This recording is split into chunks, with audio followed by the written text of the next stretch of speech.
the Second World War was really driven by the identity politics, the politics that was about different racial groups having different worth economically and, of course, morally and socially.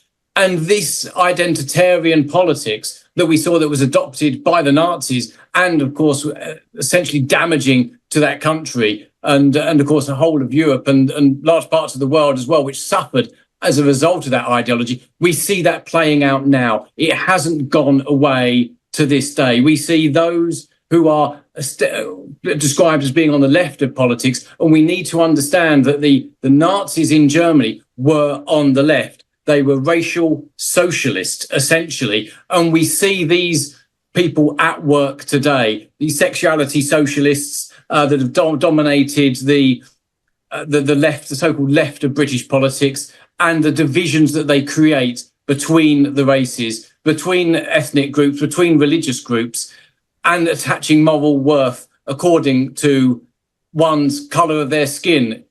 Absolutely absurd sort of politics, but we see this happening, and it's a division that is created in our societies now, and it's tearing countries apart. And I think it's being done for a reason, because it enables elites at the top. It keeps people divided. It keeps them vulnerable. It stops them uniting against big corporate interests and often rent-seeking organisations that just want to exploit and, of course, just want to pull in cheap labour. And that's something which, in a sense, the Nazis were absolutely in favour of.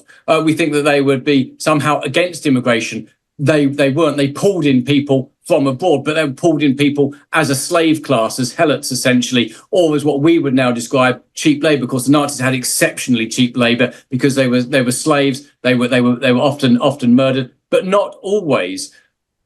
There were different groups were of course treated differently, but there was always that economic element of pulling people in to exploit them for those at the top to gain to benefit essentially. And so it would be socialism for the rich. It would be socialism for those who are of the right ethnicity, and exploitation for those at the bottom.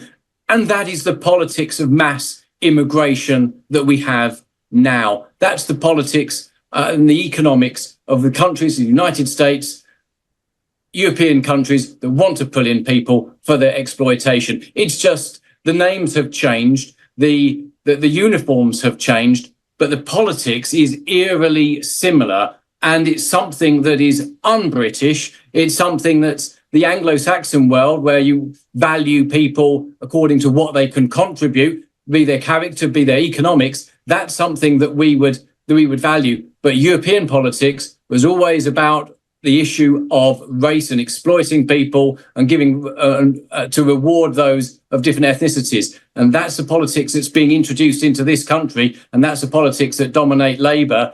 And it's just the names have changed essentially, and different racial groups are now at the top and different ones are at the bottom. But it's the same divisive politics. And I think the true people, the true left has been harmed by this. And those on the left that adopt this have, in a sense, been fooled.